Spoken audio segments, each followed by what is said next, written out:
ओम नमो भगवते वासुदेवाय. सार्थ सुबोध ज्ञानेश्वरी. लेखन आणि वाचन सौ मनीषा भास्कर अभ्यंकर, महाराष्ट्र, मिरज 416410. अध्याय 3. कर्मयोग. यज्ञ करण्याची आवश्यकता. भाग 8. ओव्या आहेत 134 ते 137. स्वधर्माने मिळालेल्या संपत्तीचा स्वधर्मासाठी खर्च करायचा व समाजोन्नतीला हातभार लावायचा हे प्रत्येकाचे कर्तव्य आहे असं ज्ञानदेवांनी येथपर्यंत सांगितलं. आता भगवंत सृष्टीमध्ये हे यज्ञचक्र कसे कार्यरत आहे ते स्पष्ट करणार आहेत. गीतेतला श्लोक आहे 14. अन्नात भवन्ति भूतानि पर्जन्यादन्न संभवः यज्ञात भवति पर्जन्यो यज्ञ कर्म समुद्भवः. सर्व प्राणी मात्रांची उत्पत्ती अन्नापासून होते. पर्जन्यापासून अन्नाची उत्पत्ती होते. यज्ञापासून पर्जन्य होतो व कर्मापासून यज्ञाची उत्पत्ती होते. श्लोक 15. कर्म ब्रह्मोद्भवं विद्धि ब्रह्माक्षर समुद्भवं तस्मात् सर्वगतं ब्रह्म नित्यं यज्ञे प्रतिष्ठितम्. कर्म वेदापासून उद्भव पावले आहे असे जाण आणि परमात्मा वेदाचे कारण आहे.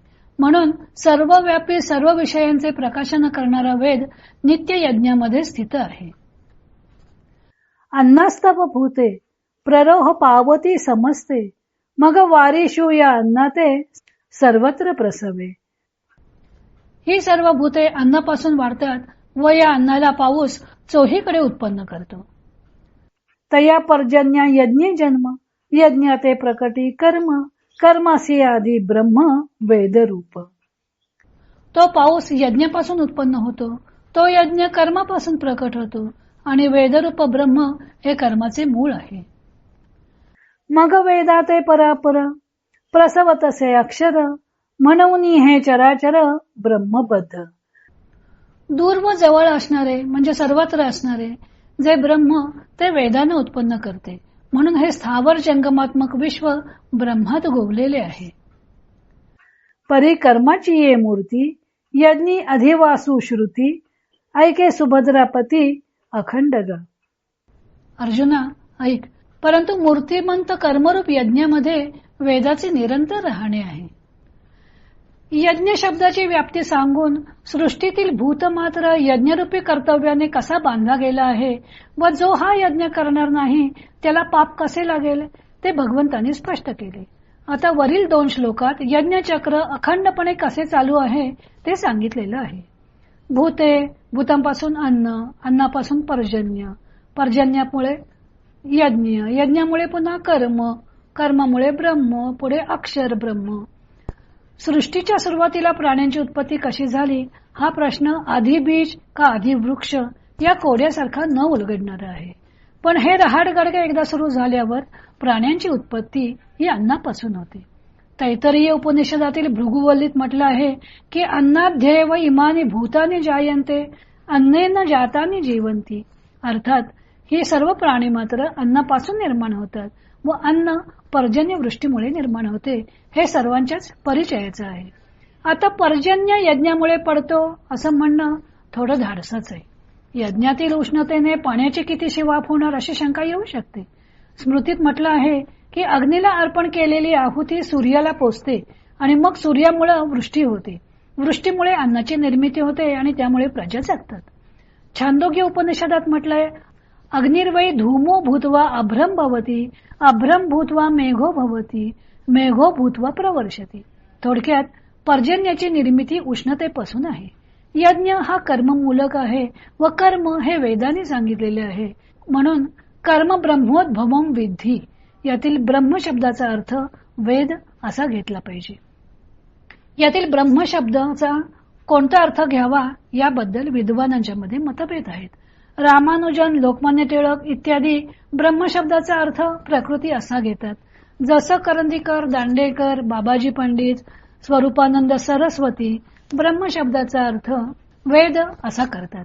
ज्ञानदेवानीही कर्मासी आदी ब्रह्म वेदरूप असं म्हणून ब्रह्म शब्दाचा वेद असा अर्थ सुचवलेला आहे.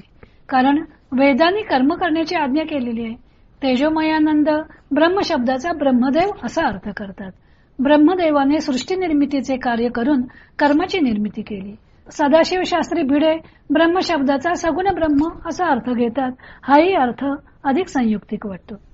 डॉक्टर विया कुलकर्णींनी एक वेगळं मत मांडलंय, ते चिंतनीय आहे. त्यांच्या मते गीतेच्या या 2 श्लोकात विश्वोत्पत्तीची प्रक्रिया मांडलेली आहे. अन्न शब्दाचा वैदिक अर्थ पृथ्वी अथवा जडतत्व असा आहे. तसेच पर्जन्य या शब्दाचा वैदिक अर्थ पाऊस असा नसून विद्युत लहरी असा आहे. या लहरी जललहरींसारख्या दिसतात म्हणून त्यांना आप म्हणजे पाणी असं म्हटलं जाईल. हे लक्षात घेऊन ते म्हणतात की या श्लोकामधून पंचमहाभूतांचं वर्णन आहे. त्यांनी पुढे असं सांगितलंय की या श्लोकामधून यज्ञ म्हणजे विकसन प्रक्रिया ध्यानात येते. भूते, अन्न, पर्जन्य, यज्ञ, कर्म, ब्रह्मा, अक्षर, ब्रह्म हीच प्रक्रिया उलटी केली की विश्वनिर्मितीची प्रक्रिया ध्यानी येते. ब्रह्मातून अक्षरतत्व, अक्षरतत्वातून ब्रह्मा म्हणजे ब्रह्मदेव, ब्रह्मातून कर्म म्हणजे इथं गती, कर्मातून यज्ञ म्हणजे तेज म्हणजे विकसन प्रक्रिया, गतीचा परिणाम म्हणून यज्ञातून पर्जन्यातून विद्युत लहरीतून जडतत्वातून जीवन अशी ही चक्राकार प्रक्रिया आहे. येथील यज्ञासंबंधीचे विवेचन गूढ भाषेमध्ये आहे. ऐतरेय ब्राह्मणात याचे अधिक स्पष्टीकरण मिळते, ते चिंतनीय आहे. याज्ञया यजती वृष्टी याज्ञा विद्युतेव विद्युत ही इदं वृष्टीम अन्नाद्यम संप्रयच्छति विद्युत एव तत् कल्पयति विद्युतम अपि एति स एव विद्वान एतन्मयो देवतामयो भवती.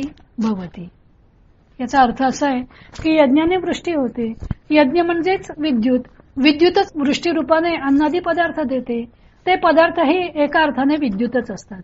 जो विद्वान यज्ञ करतो तो विद्युत रूपच होतो, तो देवतामय होतो, असा स्थूल मानाने या अवतरणाचा अर्थ आहे. तेव्हा यज्ञ म्हणजे विद्युत निर्मिती किंवा ऊर्जा निर्मिती होय. देवतांचे स्वरूपही विद्युन्मयच असतं.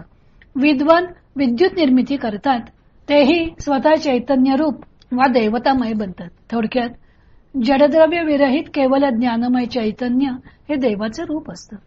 गीतेमध्ये 11व्या व 12व्या श्लोकात म्हटलं होतं की तुम्ही देवांना संतुष्ट करा आणि मग देव तुम्हाला संतुष्ट करतील. म्हणजे थोडक्यात त्या वचनाचा अर्थ असा झाला की तुम्ही ऊर्जा निर्मिती करा, म्हणजे ऊर्जा स्वरूप देव तुमच्या मनोकामना पूर्ण करतील. असा शास्त्रीय दृष्टिकोनातून याचा अर्थ करता येईल.